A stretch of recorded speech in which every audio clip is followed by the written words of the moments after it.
welcome into another movie review from MBE. We'd just like to thank you once again for joining us here on our YouTube channel and, of course, our Twitch stream. I'm one of your co-hosts, Stephen John McLaughlin, our other co-host and the man with the finger on the pulse. It's John C. Walsh, who will be taking us through this review experience. And at 1 moment's time, I just saw that has to go. That is to my mind. It's that watermark from our old logo. I keep saying I'll fix that, John. I will fix that. Folks, welcome on in. We're going to be talking about Salaar tonight. Salaar. Or today, whenever you're joining us. It's going to be pre-recorded anyway. You can obviously watch it back. But before you do that, folks, please hit that subscribe button. We're trying to get to 25,000 subscribers this week. So please hit it. It is much appreciated. I'm going to hand it over now to John to take us through this review experience. Yes, thank you very much, Stephen. Much obliged. That's me now in to deliver this experience to the viewer. I've got the thankless job of trying to bring it all together and make it coherent into a coherent sort of discussion about a film which, to be fair, was very coherent in the main. And it was very structured. Initially watching it, I had my doubts, and I've still got some nitpicks which we'll get into as we go through this review experience. Just put a French twist on it there because why not? I always maintain that Antoine Griezmann is my French brother from another mother and indeed father. He's about the same size, looks the same, and he's around about the same age. He's like my French brother, so I just try to be Antoine at times. He's got far better fucking hair than me, though, has to be said. He's not quite. I'm not pulling any supermodels, let's put that one fucking straight. He is. But yeah, Prasanth Neil, Stephen, we were speaking about this film, I want to say at least a year to 18 months before it came out. We knew of Prabhas, also we knew of Adi Purush. We've seen Bahubali Part 1 and 2. I'm seeing even now the comments saying react to, watch Bahubali Part 1 and 2 next. We've already done it. Yeah. We've already had that SS Rajameli goodness. Yeah, it wasn't a watch along or anything like that. But you're right. It's one of his best performances, Prabhas. He's absolutely stunning playing double duty. He's a sort of father, son. There's lots of corruption and treachery and it's multiple timelines. Yeah. And Stephen, it's kind of the same here. Treachery, multiple timelines. And this is all in one movie. Bahubali, it's two movies. In the sort of third act, in the first act in 1 and 2, travail or traverse the prequel and give us the details on why this guy is come back and why this Baladev or whatever his name was is going to get his comeuppance with his little uncle with the disability. And this, it's the opposite. It's one movie.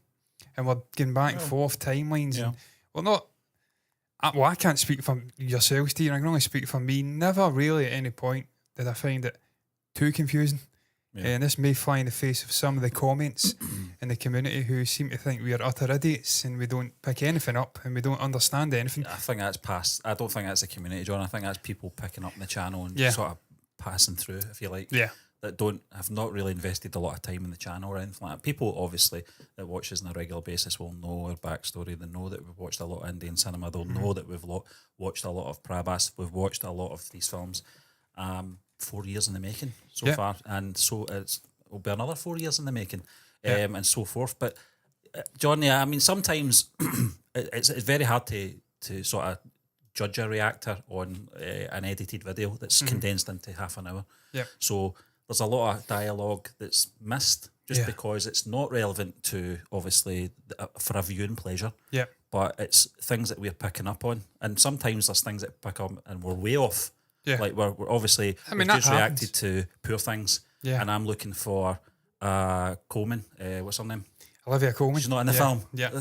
I hope you take that out, John. It doesn't matter, it's out there now, it's live. But, do you know what I mean? It's things like that. It's just little things. So we do pick up on things and some things we don't pick up on. But that's part of being human, Stephen, and watching a movie. You're not going to pick up on every single thing. I think a lot of the people that said that probably watched the film 20 times. Yeah. We've watched it once and you're seeing us watching it the first time. You're going to have cultural things as well that will go over our head. Maybe references to a deity or a religious sort of story. We're not from India. We're Scottish. We barely even keep afloat with Christianity and our so-called religions over here. Least of all what's happening on the Indian subcontinent. So there will be things at times that maybe we don't quite grasp fully. But I think in the main, it was a well sort of constructed movie, and even the multiple timeline stuff that Prasanth Neil delivered didn't feel confusing. Speaking of Prasanth Neil, Stephen, obviously we did mention KGF Chapter 1 and 2. There was some confusion from both of us. We thought that it was sharing the same universe initially. Lost in translation. Turns out it's just the same producer, director, writer. But, and you've got the vibe of KGF. It could. But it doesn't. But you're absolutely right. It does have that vibe. And cinematography, the way it's shot, the pace and the editing, it's all very similar. It's very familiar to us with KGF Chapter 1 and 2. And it could easily have just slotted into that universe. I'm kind of glad it isn't. And I'm glad that obviously part 1 of our reaction went out last Monday. We'd already done the whole thing by that point. And I was mentioning it quite a bit about being in the same universe, John. And people were commenting last Monday. So by the time they got to Saturday, we were still talking about it. But it's because it's pre-recorded. We've recorded it way in advance, Yeah, that's just the way it works, Stephen, when you're trying to stay ahead of the curve and deliver a linear sort of release of the reaction. We're not releasing it and then getting the feedback and then releasing it and then getting the feedback. It's just we watch it, we consume it, give our thoughts in 4, 5, 6 parts, whatever it is. We don't make any money out of this. No, I can assure you. Been copyrighted. And even if we did make money, there is no substantial income being gained from doing these videos on YouTube unless you are like, I don't know, I presume Cine Desi are maybe making more money because he's established. He's obviously got connections now with multiple film industries and he's able to get interviews. Commercial contracts involved. Yeah, he's got a million plus subscribers, isn't he? We're doing it for the love of film, John. We're doing it for the love of Indian cinema in this case. And it really is been a journey. You go back to KGF, it was our first film that we watched in its entirety. And it was reviewed. We didn't watch along. I can't remember what actual film we did watch along as a first watch along. I don't know. I think it was Squid Game was the very first series, and then after that, movies. I can't even recall which movie we'd have done as a watch along first. I don't even think it was. I think it was just TV shows initially, and then we moved over. It may even have been something like Patan or something. Or Triple R. Triple R, it was Triple R. Was it Triple R? Yeah, it may have been Triple R. It was quite late on. It was, quite hesitant about doing watch-alongs of movies because it's multi-million-dollar projects and you have to dance very, very cleverly to get around copyright. And I think I'm not going to go off and just keep talking about comments and some of the moaning muttles. We'll move on to the review proper, and we're kind of doing that. We're discussing the film anyway, but that does get lost sometimes. People just fail to understand just how difficult it is to try and get things past copyright. You're having to cut out the right amount of stuff, leave the right amount of screen on screen, which means we are talking in the edit a lot because I'm having to cut it that way to get around copyright. And John, it's multi-million-dollar projects. You're trying to put in as much as you can. Yeah. But at the same time, circumvent copyright. Yeah. Because I know that a lot of big channels give you maybe about 7 to 8 minutes. And then they put the rest on Patreon or something, but they are able to afford the sort of cost of uploading to a Vimeo or something like that. We can't because it's just way too expensive and we're not earning enough money. So we just can't. So we try to deliver as much of the content first time round, and that does necessitate talking and cutting away and lots of cuts.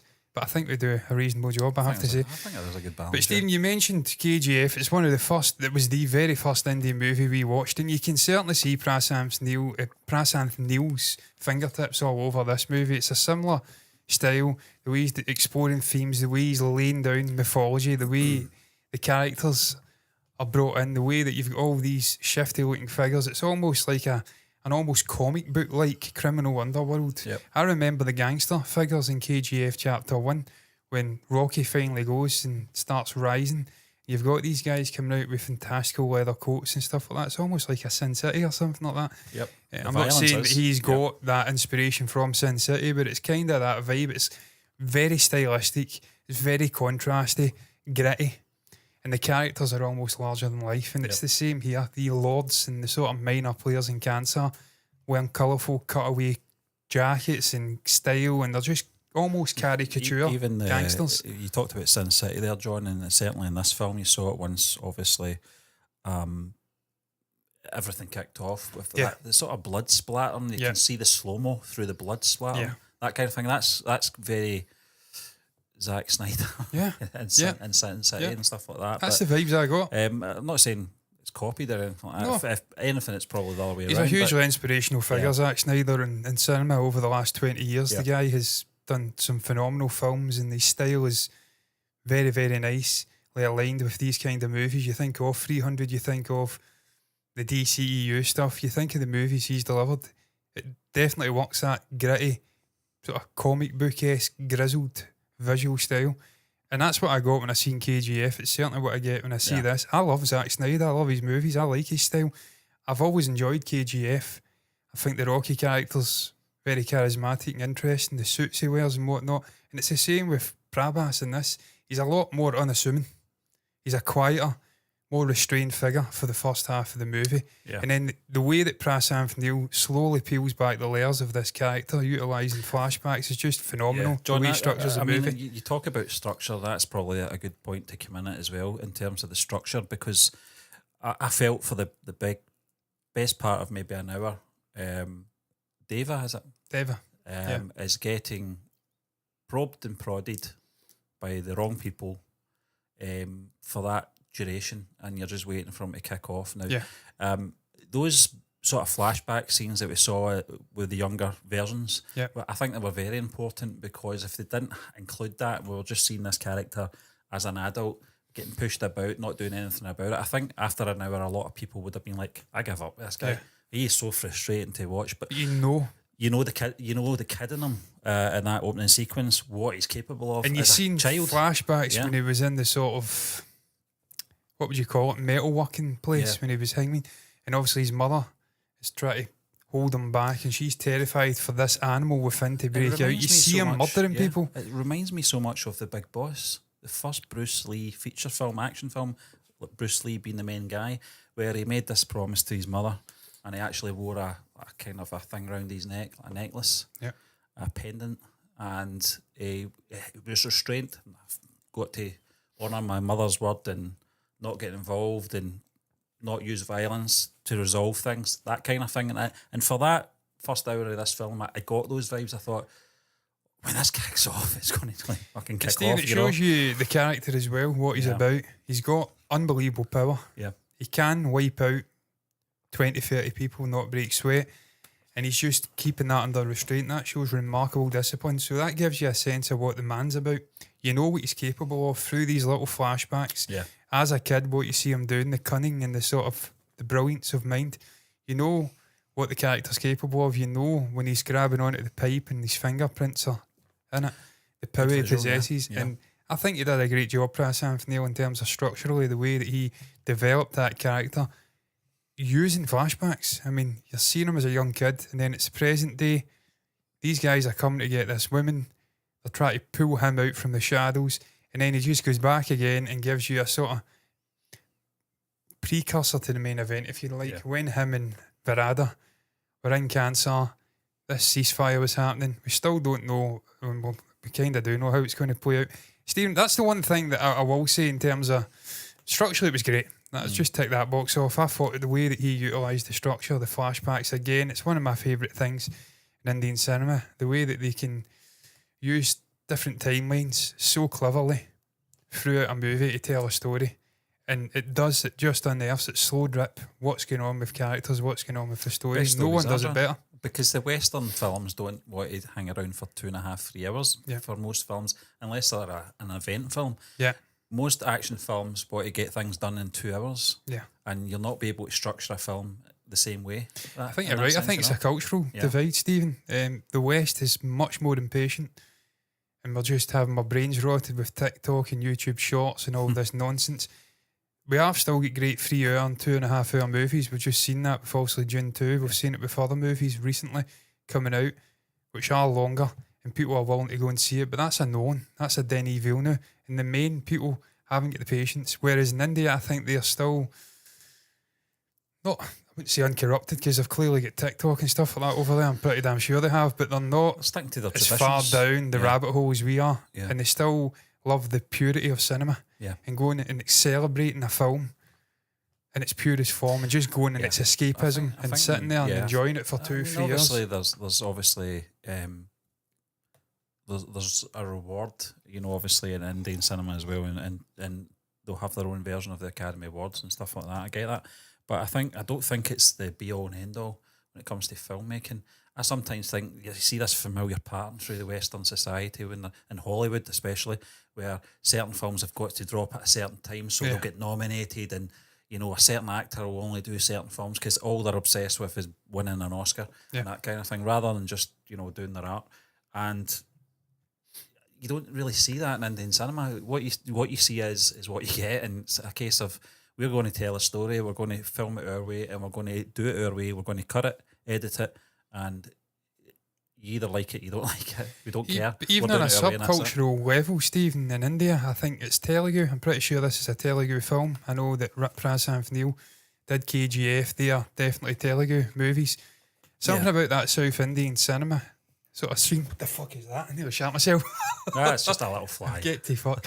Seen something in my peripheral, and I'm like, there's something about the South Indian sort of subculture of filming, of film industries, that they genuinely do their own thing, and they don't give a fuck what anybody says. They're not as bogged down and restricted as Bollywood seems to be at times in delivering things, and maybe, I don't know, it's a fly, you fuck, I'm going to kill it.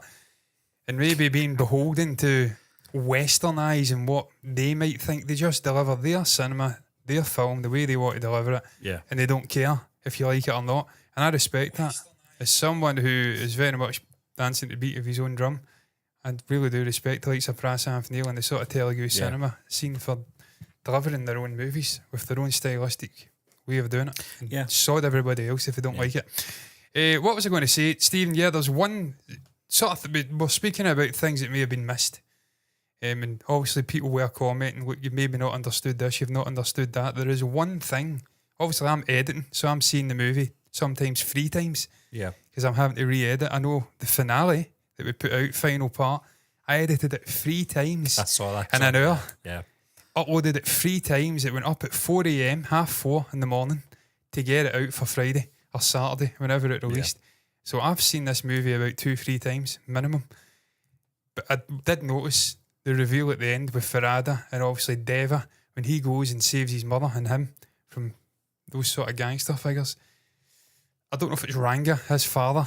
I think it is. That's the little bespectacled guy who was fucking hilarious, but also a dipshit as well. I didn't realise that at that point, obviously initially, that Deva was part of that tribe. It wasn't until he had the tattoo done, and obviously we've seen the tattoo previously in the fight sequence when he was entering into, I think it wasn't Cancer, but it was when he was coming in and unleashing hell with the turrets and whatnot.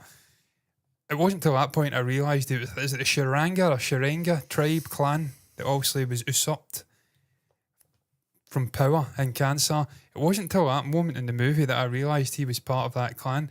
But when you actually look back, they do kind of hint heavily that Varada saved Deva because he knew he was part of that clan. He gave up that bracelet, which signified that territory, and that was an actual sacrifice. He sacrificed his future and his relationship with his father and potentially getting into power to save his friend.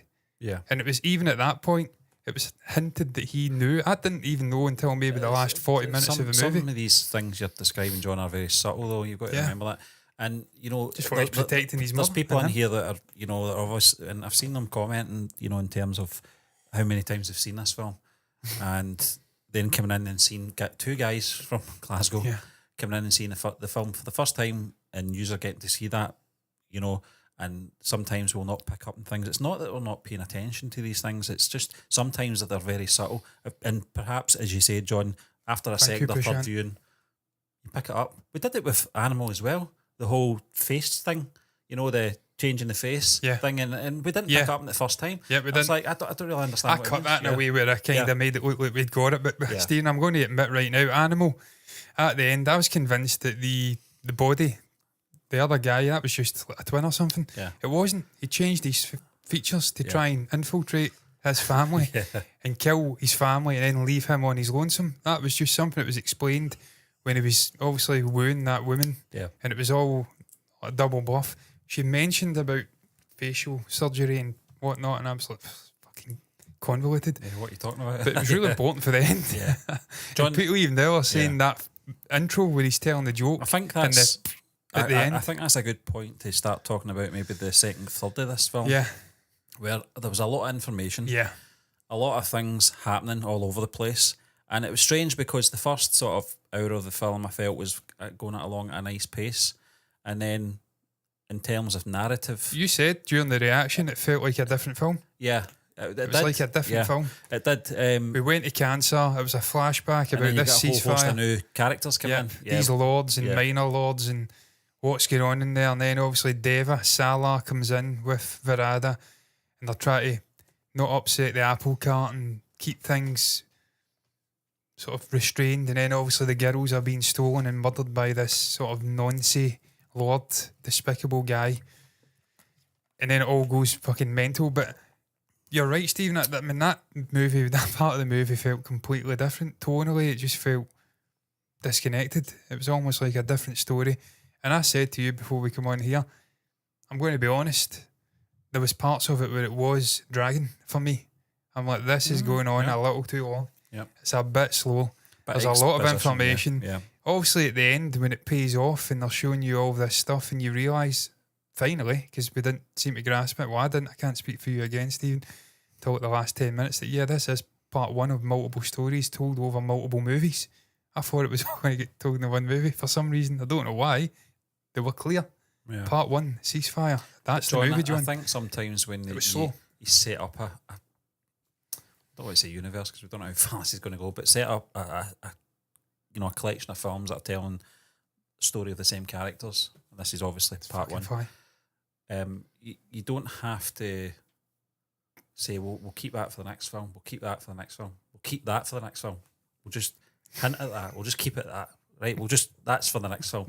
Because it then does feel like it's almost prequel-esque before you even have seen the original film. Yeah. I mean, it's weird. But I just think in terms of that sort of pacing, it was a little bit off in terms of storytelling pacing, talking about not edits or anything like that. The edits were actually fantastic in this film. But it did feel like another film at some point, and I was like, we're going off to another location and we're going off to see another whole host of characters all sitting in these chairs.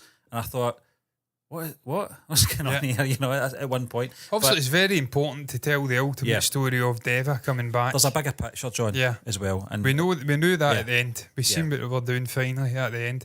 But during the initial watching, I'm like, this is fucking dragging. And I think once we, and hard to react you've got to marinate as well, with these storylines. And I'll see this maybe a second, third time as well before obviously the second part comes out. And once we get to that second part, that part we've got the issue with will probably not be an issue because we're seeing the whole story, we're seeing a bigger picture. But at the Stephen, moment, I think that's where Bahubali's got a sort of, I don't know what you'd call it. Well, we went into that years an after unfair, it came out. an unfair advantage over this movie. We watched them back to back. Back to back, we get the full story. Was there a 2-year gap between? I think so, yeah. Chapter 1 and Chapter 2. So, the conclusion, part 1 and part 2. The beginning and the conclusion. Yeah. But we also had the luxury of just getting right into part 2 and seeing the whole story told sequentially. Whereas with this, we've when not we got saw that. The conclusion, it made sense. The beginning a lot better. Yeah. But in this, But it was, we've got a couple. Yeah, we have got a couple. Thank you very much, Prashant. Appreciate it. We try to do our best to bring entertainment to people. Sometimes that takes the form of us laughing and talking a little too much. That guy with the Mercedes hat. Yeah, I laughed at that. Yeah. What was it he says? I can't understand the words you're saying. That's fucking good. That means I can see whatever I want then. That's good. And you not get offended with the swearing. You'll understand my other chod and Ben chod and stuff like that when I say that though. So that's at least something can be understood.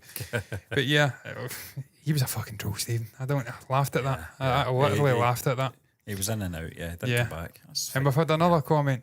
I don't know what movie it was we reacted to today, and it says you don't know what you're doing. I've laid the gauntlet down to them and says, you can do your reaction then, and then send the link in the comments, and we'll look at your efforts and we'll learn from you, because clearly you're an expert. Yeah, it doesn't keep us up at night. No, it doesn't. No, I don't. Listen, I'd rather have some comments than no comments. All comments are great, because it ultimately drives the channel, the traffic, and the traffic to the channel makes us bigger. So it's good. Where were we? Obviously Bahubali, the structure, it works better when you can watch the entire story back to back. This is going to be long haul. We're going to be telling this story, I'm sure, over at least 2 parts. So I'm sure it will all make sense come what may. Stephen, it wasn't that much of a bugbear. It was just a minor. When I was watching it at the time, it felt a little slow at times. But I did say to you, Stephen, I felt that the Ranga character, John VJ, they did a brilliant job of utilising him as levity, comedic levity. Yeah. When they were doing this heavy exposition and sort of throwing information at you left, right and centre, he was a fantastic sort of character, minor villain character, coming in, gunning for Verada, wanting his head, doing these sort of drugged up, zombified sort of prisoners to obviously try and take out Verada. He had all of this going on with him, and that kept things interesting on a sort of superficial level while all of this information was being thrown at you. So I thought he did a good job of utilising that character. He brought laughs with his acting. We said that during the reaction, quite over the top physical acting, laughing, and just he was over the top. Yeah, way over the top, but it was enjoyable. I think sometimes you need that. I've seen that in a lot of films with Yogi Babu. Playing that sort of comic relief in a lot of films as well. Sometimes it's needed, John, especially if it's a lot of exposition going on, a lot of dialogue, and a lot of sort of serious drama going on. Sometimes you do need that sort of light relief just put in there. And I think he did it well. I think the character was designed in the sense to really irritate you, but you get why he was there. In terms of that part of the story, I felt, as much as it didn't feel connected to the sort of first hour of the film, in a way it wasn't as bad as KGF Chapter 2 for me. Yeah, at the start. It was a slow build. Not a lot was happening. And Sanjay Dutt character comes in, and then there's a build up to that. I felt with this it was a little bit, we're getting it, we're building up, and then we go to this other location, and I'm like, what? Nothing wrong with the sequences, nothing wrong with the acting, nothing. To be fair, they utilised the sort of... I just felt that they were building us up, and then they took us away from that build up, and then we went back to the build up again. So it was a bit clunky. Structurally, it was a bit clunky. Also, it was through the sort of storytelling of his older friend, if you like, guy that you knew from that little town. He was talking to the Shruti Hassan character. Structurally, it was a bit clunky. It was. He just gave it a tick about 10 minutes ago. Structurally, I thought in terms of timelines, it worked pretty well in the main. The way they told the story overall about timelines, building more for the Deva character, peeling the layers back for Deva, but as in John, as you said, it was a minor thing, wasn't it? It wasn't really going to. It was a little clunky. That bit was a little clunky, but in the main, I think they did a good job of peeling back the layers of the Deva character using different timelines. It was more his character I was intrigued by, because he was front and centre. It's all about Prabhas. He's leading the movie. His character's the main act, if you like, main act, and they did a brilliant job with the timelines of revealing what he was about, revealing his role in the movie. At times it was clunky in terms of the exposition, and you said taking us out of the building up to him coming back. And even now we've not really had that fully resolved. We're kind of in the middle of that battle still. He's standing with the flames and his true form has been revealed. It's another thing, it does feel like an incomplete film at the moment. Because it is. And it kind of leaves you wanting more. Yeah, and I'm sure we'll get more, but Stephen, at the moment, it's just when you were. No, I'm just going to say it's just at the moment it's. I don't know if it was a satisfying ending, but I don't think it was meant to be. Yeah, well, I mean, it was satisfying in the way that this Sharanga, I think I'm butchering this name, I know this clan, they almost get wiped out. They thought they were wiped out. He stole the sort of throne, the power in Kansar from the rightful sort of ruler from this clan. They wiped out men, women and children as they slept. That was a satisfying redemption for them. They were waiting in the shadows. We've seen the kids getting hidden. Didn't really put two and two together at the time. Obviously now we realise that Deva has come back. He's the son of the rightful ruler. The little guy with, I don't know if he did have a turban on. I want to say he did have a turban on. Who's waiting in the wings and whispering in the ears, trying to get this ceasefire to lift. He was just sowing seeds of discontent and cancer. We know he's linked to Deva. He's part of this clan. So it was satisfying in that sense, the way that they ended the movie with Deva's true identity. This clan are coming back, and you can see the sheer terror. He said it was keeping him awake. It was one thing he worried about, the sort of king. And obviously the sister, the daughter figure, you've seen the horror when she realised they were still alive and kicking and coming back. Yeah. So I thought in that sense it was pretty satisfying, but there is still unfinished business, and that's always annoying, especially when you don't know about it being the case and you're first watching the movie, and it's not until you get to the end you realise, oh shit, it is part one of, they weren't lying.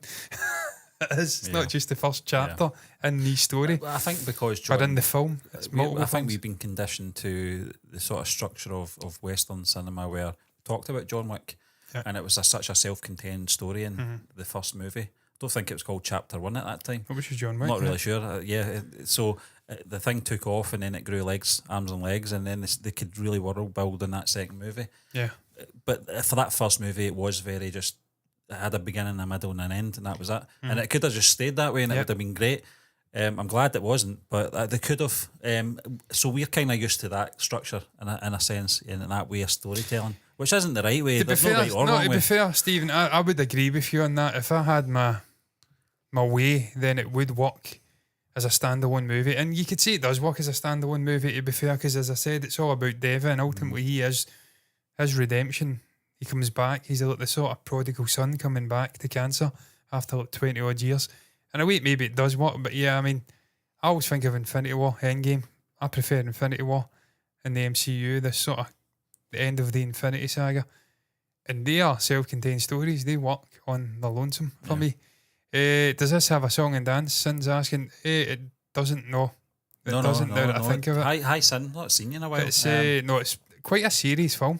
That is, to be fair. Yeah. It's a sort of super-heroic kind of fare that you would get with this director, Prasanth Neel, in Telugu. So I don't want to just stereotype all Telugu cinema, but the ones I've seen obviously are Triple R, KGF Chapter 1 and 2, and now Salaar, and they are very much super-heroic. Yeah, I like that Triple R did have musical. Yeah, it did. Yeah, it was very, very good. Academy Award for it was very, very good. But it's super-heroic. Yeah. They are beating off tigers, and to be fair, there was people, we got this in the comments back in the day, who were able to fight tigers and trap them and hunt them and whatnot, and even now there's people who can hunt fucking tigers, so that's not so super heroic, but there was super heroic elements in that movie, let's be honest. That's the point I'm making. That's not a negative for me, in case people try to turn my words. You always use that example of Captain America with the helicopter. Not just that though, Stephen, growing up, Face Off and stuff like that, the Arnold Schwarzenegger, Sly Stallone movies. I grew up in these sort of super heroic action movies, larger than life characters. So I love this kind of cinema. Don't disturb my friend; he's dead tired. Stick around. So I love this. I love it. These kind of films. There's a place for these films alongside your serious drama stuff. I was just watching the scene today, by the way. 96 came into my head because Trisha was trending on Twitter today. Yeah. So was Telepathy VJ. So I'm like 96, the reunion scene where obviously VJ Sethipathi meets her for the first time, or she realises he's there. It slows down in her reaction. I would love to have done a watch along with that one. It would have been a very hard watch. Fantastic movie. Because it's such an emotional film. Fantastic film. First time they'd seen each other in about 20 years. John, her realisation. She's a great actor. I know it's not the time or place, but when you talk about films like 96 or Sardarudam, films like that. Yeah, very drama. What was the last one we did? It was the... Wow, Holly. That's like a catalytic converter. I can't even remember. I don't really want to get into it, but it was last the one where it was sort of a court. Jai Beam. Yeah. Another great film. Surya. Yeah. Very emotional films, John. So, but in this case, I felt this film was more... It was more action heavy, of course, but there was a lot of drama as well. There was drama. Yeah, there was. Dialogue heavy, which I was very surprised about. Certainly more serious. Yeah. In the main. So, yeah. It's a gritty sort of Zack Snyder kind of movie. And Prabhas as an actor, John, I don't think we're well qualified to judge this guy so much yet. We've only seen him in 3 films and they've been the same genre. Yeah. But some people in the comment section have said that he's not that great an actor, but then I've seen some trailers where it's been drama or romantic. Well, Radhi Shyam, I think it's like a time turning kind of romantic thing. That looked pretty interesting. So I don't know. And I know obviously Praveen has put on top 10 Prabhas films on the website as well. You can check it out, guys, at movieburnerentertainment.org.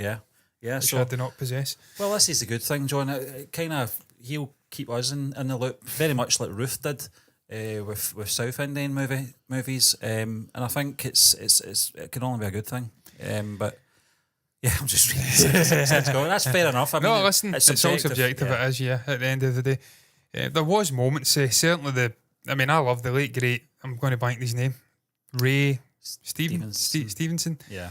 But he was the definition of a caricature villain. Just like this sort of it's funny, John. Typical English that was my British Empire villain. That was my first experience with that actor. Yeah. And I thought, this guy's absolutely garbage. Yeah. And then when I saw him in Ahsoka, I thought he's incredible, so I was wrong. Yeah. He's not meant to be fleshed out in that. He's like a villain, and it's all about obviously your two main characters, Ramaraju and Beam. Yeah. So he served his role in that, but there was elements of Triple R that were a little over the top, but I enjoyed it. I mean, I'm not going to lie, I really do like David. Hey Rama. Yeah, it was not Hey Rama. What's it called? I'm fucking thinking Ram Charan. What's the name of the fucking song that won the Oscar? Hey Rama. It's this Hey Rama, isn't it? Or is that the telepathy one? I'm obsessed with you. Check it, aren't you? Yeah, I'm Hey Rama. Is this the telepathy one? It is, isn't it? With Pravi Deva. I fucking love that song. Love Hey Rama. See when Pravi Deva comes in and dances at the end, I'm like, fucking, this is epic. What a dancer Pravi Deva is, man. What is it called? That's annoying. Triple R song, Oscar. I can't believe I forgot the name of that song. Natu. Jesus Christ. Hey Rama. You fucking imbecile, John. Yeah, Pravi Deva, I'm not. Prabhu's the man. I don't mind bringing him up. Mukala and Mukabala still in my playlist, man. I listen to it from time to time. There's an Anne Marie song out. Yeah. It's like a sort of country western style. That just reminds me of Pravi Deva. Mukala. Tom, we did go down a road with that chap for months and months. Yeah, we fucking just love that guy. seeking out every video. He's incredible, man. He's a phenomenal dancer. He can direct, he can act, he can do everything. That guy, he's cool as hell. But yeah, I came back to the Hugh Jackman of. He is, there's a lot of Hugh Jackmans of Indian cinema, to be fair. That seems to be a byproduct you need to be multi-talented. You can't just act, you have to be able to dance, act, sing, do everything. Yeah. Some people can't. Ranjini can't dance for shit, but he can act. He makes up for it. He's nearly 80. But I'm talking about, we watched films from 30 years ago with him. Happy St. Paddy's Day. Thank you very much, mate. Yuki. Yeah, Yuki Matsui. Yeah. Thank you very much. Appreciate it. Thank you. Yeah, we do. We love Ireland. I'm technically Scottish, but I'm not, because my grandmother was from Ireland and my great-grandfather was from Ireland. I've not even had any alcohol today. So I've had no alcohol either, because I was drinking yesterday. And I was drinking Guinness. Celebrating it yesterday. I don't drink twice in a day. It's dangerous for me when I start drinking every day. It's a slippery slope. Salaar though, Stephen. Salaar, best action sequence in this film. There's a lot of really standout moments. You think of the one at the quarry where he finally unleashes, and it's almost like a sort of rust bucket car starting up, and he's sort of doing something with his hands, and it's starting up. That sounded like Mr. Bobby. Rubby. Not a car starting up. But what a sequence. It's it probably everything that personifies everything that you'd love from this kind of film. The other one is obviously that bride. The bride that was not wanting to be a bride scene as well, which was, that looked like a quarry as well, to be fair. It's all KGF to me. It's all quarries. But I think that one you mentioned, John, is probably the standout, because that's where the sort of it was a turning point of the film. It went from being a drama-driven film right into action. Yeah, that and moment. It connects all of what we've seen, the flashbacks, the little kid version of the character. That's him unleashing the beast, if you like, and coming back to where he belongs, Cancer. Obviously, the end sequence as well, with him and the Verada character are fighting with the blades. That's pretty fucking cool. There was a lot of cool stuff with the motorbikes in there, where they were hitting them off and whatnot. So there's a lot of good action in this movie. I mean, that's what I came to watch this movie for. I didn't watch it for all the exposition and the lore build, and that's what we got in the end, and I'm enjoying it because it's setting up future movies. But in the main, I came to see Prabhas, and also the guy who played Verada as well, opening a can of whoop ass, you know, to quote Dwayne Johnson, The Rock. I wanted action. I wanted blood and guts, not bloods and guts, because it doesn't make any fucking sense. And we got that, to be fair, in large parts of this movie. Stephen, I have to tell you, Viraj Sukamaran, never heard of the guy up until this point. Don't think I've seen him in another movie up until this point, but I was really impressed with him. He had good presence.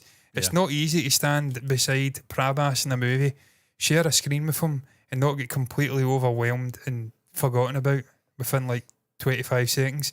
Because Prabhas is a big towering hulk of a guy. He's very charismatic.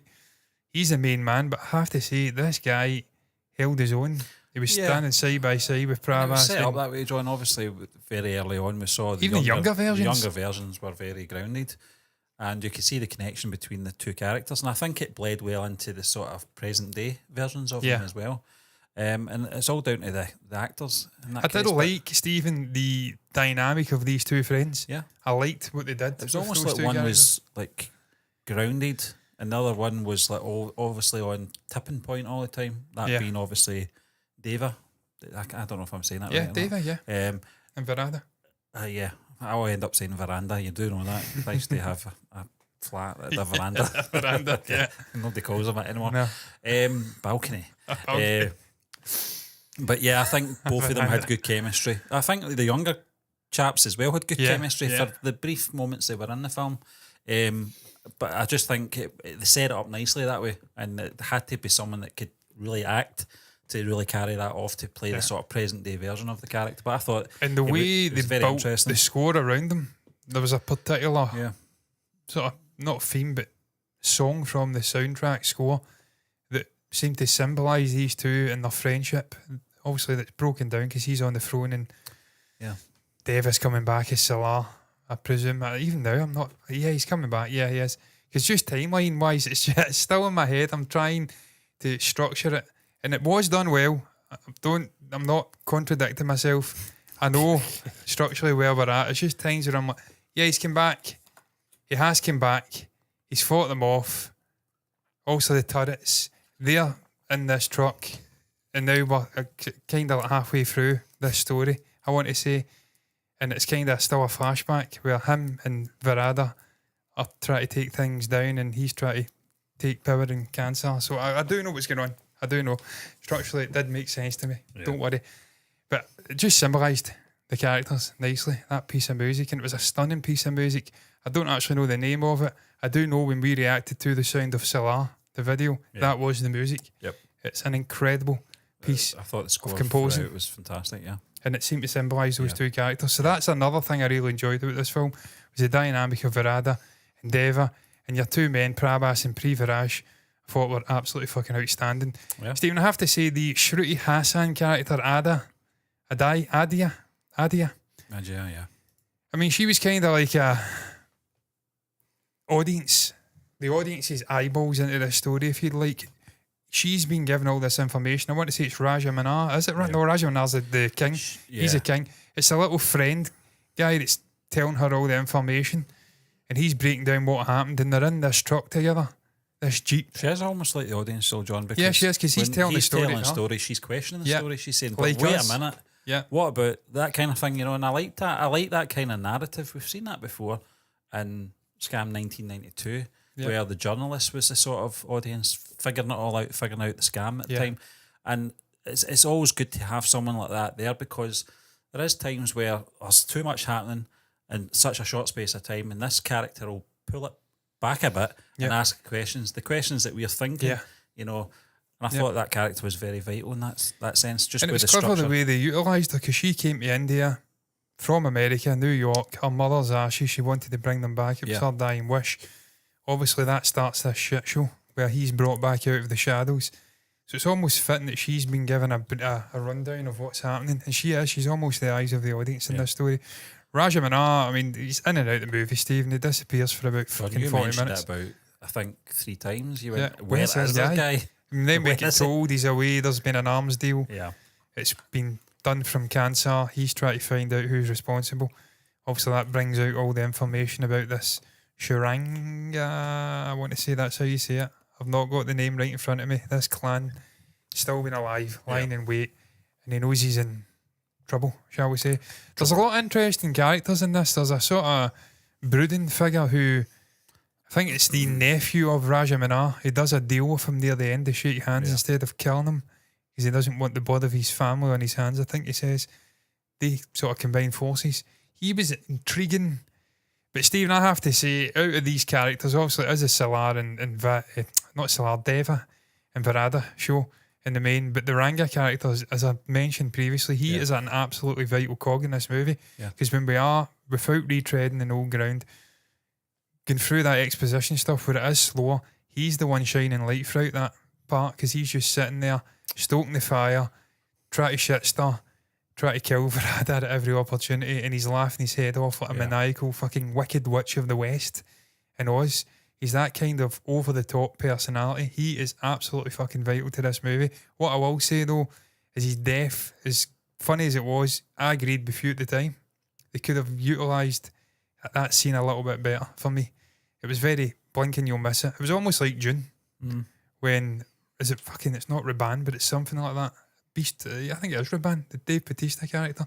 The way he's killed, it's just very blink and you'll miss it. It's not that important to the story, I suppose. I suppose it is for this as well. You're probably right. I think that's just an audience's sort of choice, I feel like, that they'll connect with a character, but it might not be the same vision that the storyteller's got. It's just like, no, he wasn't that important. He had to die. He served a purpose to this point, but we don't need him now. So it's not even necessarily him not dying, it's just the way he died. I just thought it could have been better. They could have tortured him a bit, done something with him. It's just because he was a little annoying skid mark for about 45 minutes, and then it's just slash the throat and he's gone. I'm like, that's a bit disappointing. And you, I think, said the same at the time. What else have we got to talk about here, Stephen? Obviously technical stuff. You alluded to the editing, much like Bahubali and other movies of that ilk, where you're utilising multiple timelines. The editor is absolutely of supreme importance to the film, because it can be a dog's dinner, as we like to say here. It can be a shambles. If you've got the editing off by even a tiny little bit, this becomes a mess. Well, the audience can't follow the story. There's two sides of editing you've got to consider, and that's that the pacing of the film is a big part of it, but also the editor can't do too much with the narrative. He can't really do too much with the storytelling. So when it comes to the editing for that sort of second part of the movie, the hour in part that we're talking about, it feels a little bit disconnected to the first movies. That's not anything to do with the editor. No, you know, he has to work with the narrative. He has to work with the story, and I thought the editing in this film was fantastic. Certainly, the action sequences were so flawless and fluid. Yeah, and we mentioned obviously Sin City as an example. It was very much like that, very well executed. Yeah. The sound as well. I don't know who the sound person was for this, but the sound. Well, Ravi Bajreur did the music. I don't know about the actual sound design. Because it was good. Because even down to your man, the father of the sort of nonce character that obviously Deva kills because he's trying to. I think we'll credit Raju Albert for that. Yeah. You're right, because when his head he gets decapitated, and this sort of was fantastic. Yeah, you can almost see it going off the ground. It was very well. And Stephen, I've seen sound design in Western cinema and in Indian films. Cinematography, just dreadful. Everything kicking a punch. Yeah, it sounded like a slap. And it takes you out the film. Yeah. And people can underestimate just how important the sound department is in a movie. Just the sounds, the way they create these sounds in this studio with all manner of objects. It's an absolute art, and it's of supreme importance. They've done a fantastic job. Technically, this movie's fucking outstanding. It really is. Visually, it's stunning. As you said, the cinematography, Bhuvan Gowda done an unbelievable job of capturing the action in this movie. Some of the wide shots were incredible. We did kind of poke fun, well, I certainly did, at Cancer at times. There was, to my eyes, a lot of stock footage of different cities, and sometimes they felt like they weren't the same city. Like you'd have a bay, then you'd have a river. If you just kept the river in a consistent sort of pan and cityscape of a river in an urban area, it would have been fine. It's almost like the finale to Return of the Jedi. Again, through all the different planets. Different. This is not the same place. Yes, I mean, Endor was so condensed, and and then we're getting to see all these other places, and it just doesn't. I don't know what it was. I blame George Lucas for that, because that was almost certainly a special edition. Yeah, it was. That was not in the original movie. Just leave it alone, George. You created. But it was similar. Those sort of sequences looked a little bit out of place. I get that they're trying to show the scale of this city and the importance of this city to India in general. We've seen that in the flashbacks. We've not even discussed the flashbacks, by the way, of what the story being told, these clans. That was very impressive. The different clans, how they impacted power in India after the British left, were chased away. they're not part of the sort of political system. They're separate and they come in and lay down the law. That was very intriguing. Yeah. But yeah, visually I thought it was brilliant. I thought Van Gouda done a fantastic job. The sound design was fantastic.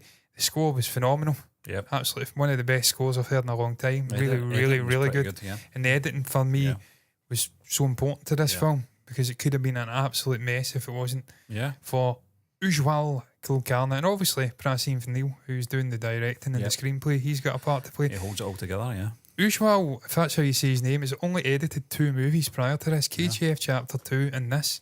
So for him to be on his, what do they call it, sophomore, is that what the American thing is? Second project of editing. Yeah. That's very fucking impressive. That is, yeah. Very impressive. Yeah, definitely, yeah. A bright future ahead of you, my friend. Technically really enjoyed it. Standout performers team, we've kind of discussed this in terms of characters. Obviously, it's a Prabhas movie. It's Prabhas, so yeah. I mean, it's got to be Prabhas, just for the restraint, some of the sort of facial acting he was doing, where it would pan in. I mean, I've put it on the thumbnail, when he's holding on to the pole, and you see the restraint, you see even when he goes to cancer with Farada, he calls him back, and he sees all of the atrocities being committed, and he's having to bite his tongue, he's having to be restrained. You can see it's paining him. He's looking about and he can't do anything about it. He doesn't have to say anything. Yeah. So this is what I'm talking about, John. We don't know enough about Prabhas out with obviously this genre, but there is glimpses there that he has got a lot more to offer, you know. And if anyone out there is watching this video that is a Prabhas fan and agrees that he has got good range, let us know in the comment section. But you're absolutely right, John. Sometimes a facial reaction tells more of a story than any dialogue does. And I think he's good at that, and he's certainly good at it in this film. We saw it in Bahubali quite a bit as well. Oh, he's done an incredible job in Bahubali. I mean, he played a father and a son. Playing 2 characters. He had to put on muscle, and obviously he filmed it out of sync. He played his father, and then as his son, he had a totally different physique. He had to build his physique in a different way. Body language and movement and speech as well was all part of that as well. So for what we've seen of Prabhas so far, I think he's outstanding. You know? I like him.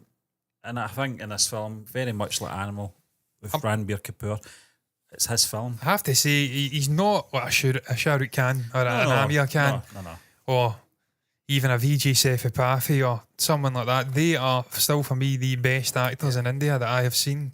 I think Vijay Sethupathi is probably still my favourite. To be fair. But then you get people criticising Vijay Sethupathi, saying he plays the same character all the time, and that blows my mind. Because every film I've watched, he's been a different character.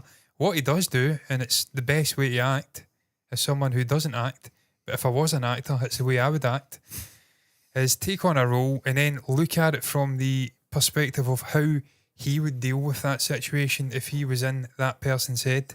If he was in that situation, if he was brought up in that environment, if these things were happening to him, how would he handle it? And that is the best way to do it. You can't be another person, not literally. You can only be you in the skin of another person. And I think he does a great job of giving performances like that, acting the way he would in that situation. If he was a trans character, for instance, in Super Deluxe, if he was this sort of gangster, morally ambiguous character in a Vikram Vedha, if he was doing 96 and he's this sort of not jolted, but this sort of tragic figure who's one of his chasing. Best performances was in Super Deluxe, John. I thought it was incredible. Incredible I think close to tears with that character, just the tragedy of him. But hi Manny, how you doing? Hello. Glad to come in. But he's still good, Prabhas. I think we're off Nathaniel. I still think he's a good actor. You're right, John. I think in comparison, I mean, he's not in the same sort of level as acting as them, but I think for someone that's looks like he's done a lot of action films, I think he can act as well. I think he's on the same level as like a Yash and guys like that. I think that he's got an aura. He's got an aura. He's got a presence. I'm trying to think. I think probably probably Idris. He's probably Elba. better than Yash, to be fair. I think he's an Idris. Yeah. He can act. He's not Dwayne Johnson. He's not Dave Bautista. No offense, Dave. You're better than Dwayne. It pains me to say that because I'm a huge Dwayne Johnson, the Rock fan. He's not a Jason Statham. He's not a Jason Statham. I love Jason Statham. I think he's more like Idris. Yeah, he's like he is. He's like that type of charisma. He's got charisma. He can act, but he's not fucking Daniel Day-Lewis or Leonardo DiCaprio or even Timothée Chalamet.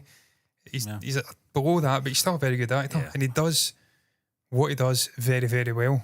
and he makes this movie what it is. It's that character, I said it at the start, that ties everything together. It's all about Deva. And I think you said it at the start as well, earlier on. You said the reason we went into this film, obviously recommendation as well, but mostly because it was Pravas. Yeah. That's why we watched the trailer. Yeah. Manny, I completely agree. I kind of spoke about that earlier on. I respect Telugu cinema and the South Indian cinema industries for just making their films the way they want to make it for the people in those regions. And if it connects on a larger scale outside of India, in the north of India, so be it. And to be fair, they're making movies that I think resonate internationally. I think of Triple R, KGF, Salaar. I'm sure there's other ones off the top of my head. Obviously the South Indian stuff like Jai Bhim and Sapata Parambarai, movies like that.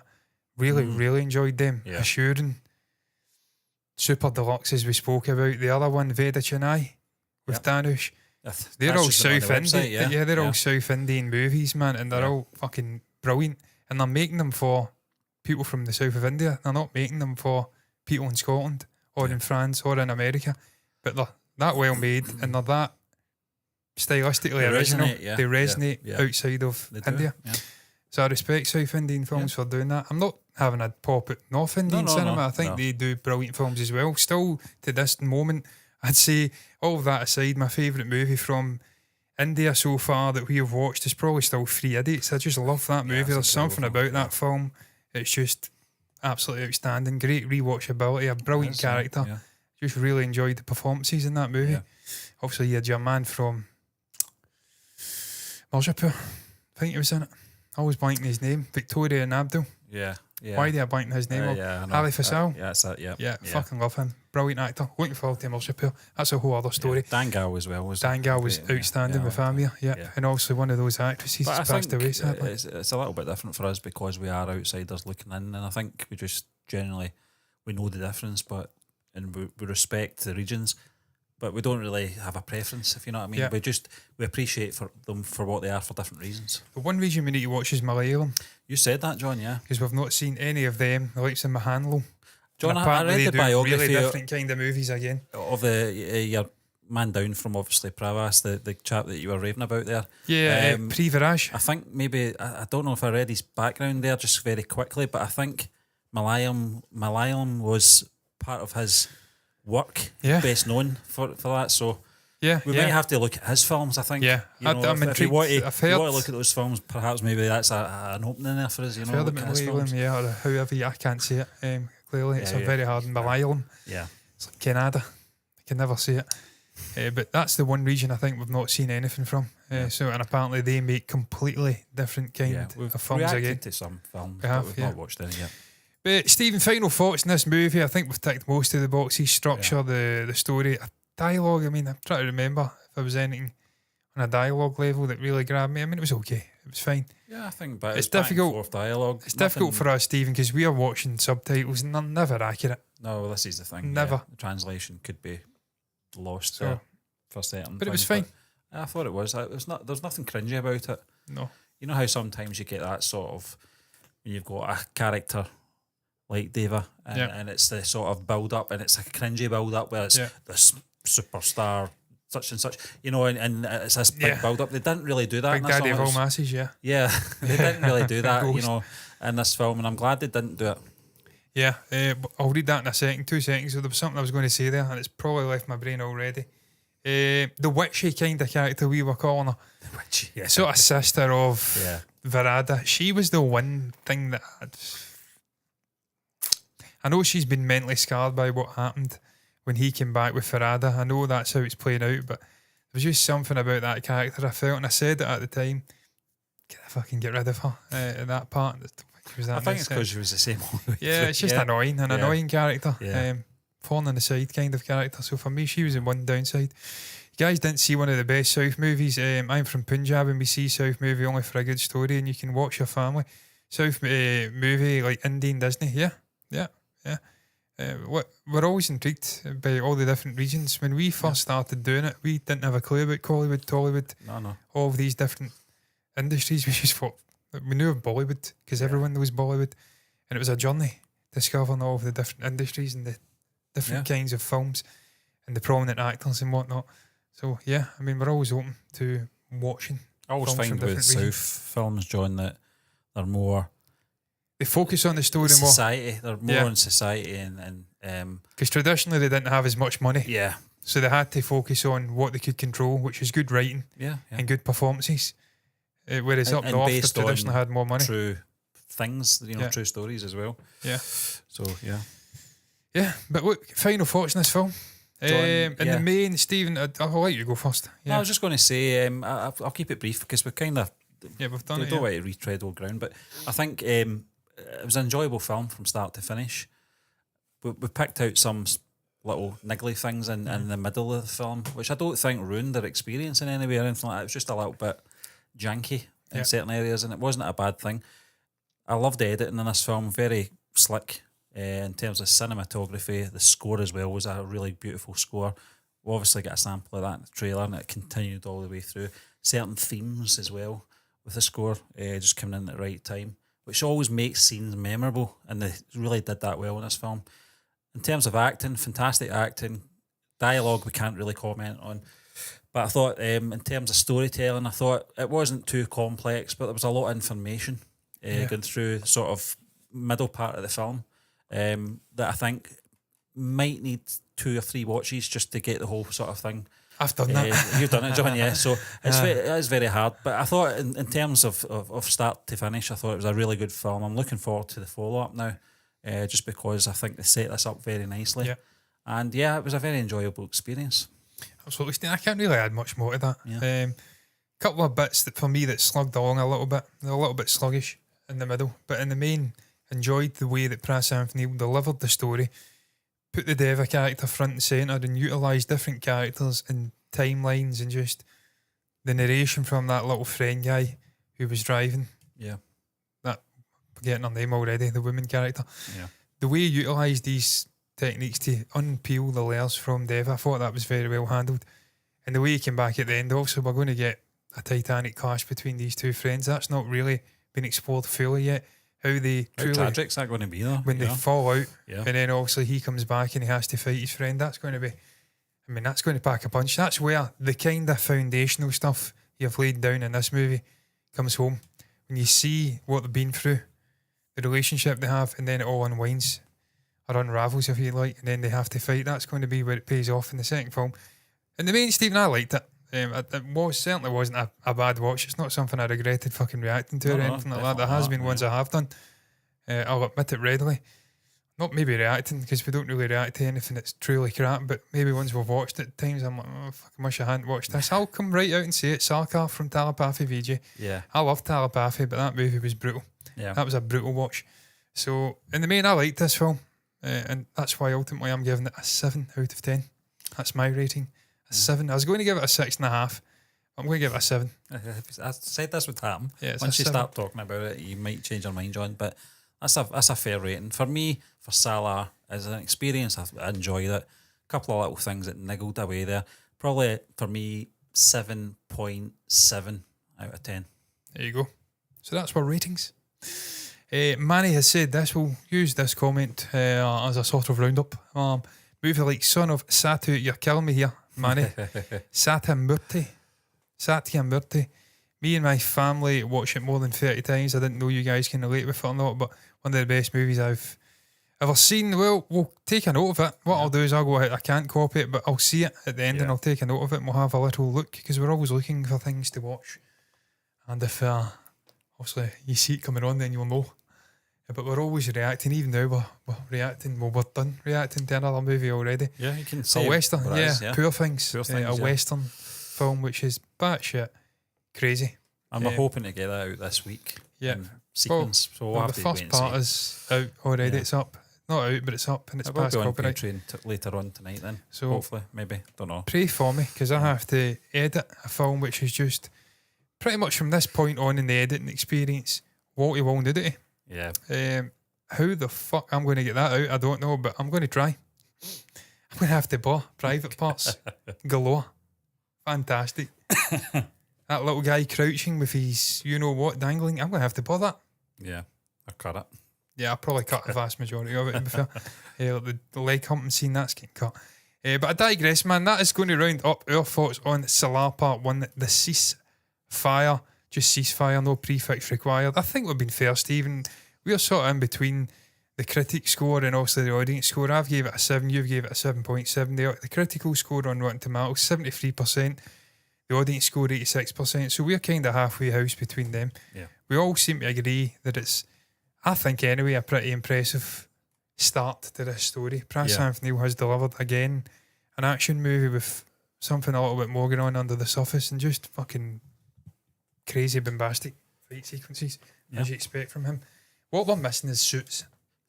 We're missing Rockstar Yash's lime green suits. I miss that guy with his tremendous beard and those fucking suits. Not just suits, but 70s style suits. So they're longer and they've got flares going on. That guy is just the epitome of cool. We need suits. We need more suits, Prasham. Deal with it in the next movie. Okay? You'll not see this, but yeah. If someone's watching this and knows Prasham Neil, going to tell him to put more suits in. It doesn't have to be Prabhas. It can be someone else. Just get more suits in it, please. Thank you.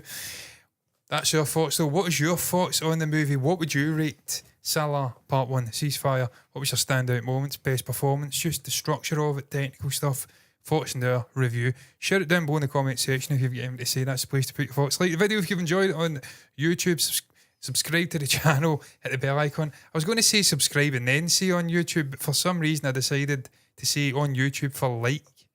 It kind of works because you can't like the video on Twitch. So fuck it, we're going with it. Subscribe to the channel, hit the bell icon to get notifications straight to your eyes for more content like this, reactions, watch-alongs, all the usual stuff that we produce on this channel here. Do the same thing over on Twitch, follow button, notifications button over there to see us on a completely different platform doing the exact same thing we're doing here on YouTube because it's live and it's just getting streamed to 2 different platforms at the same time. You can follow us on Spotify podcast as well. I don't know why because we're not doing live shows just now. But if you want to hear us doing live shows, we're on there, over there, and hit the like button for it. All that's left to be said though is thank you for watching us, thank you to the comments, and until the next time, me and Stephen are done.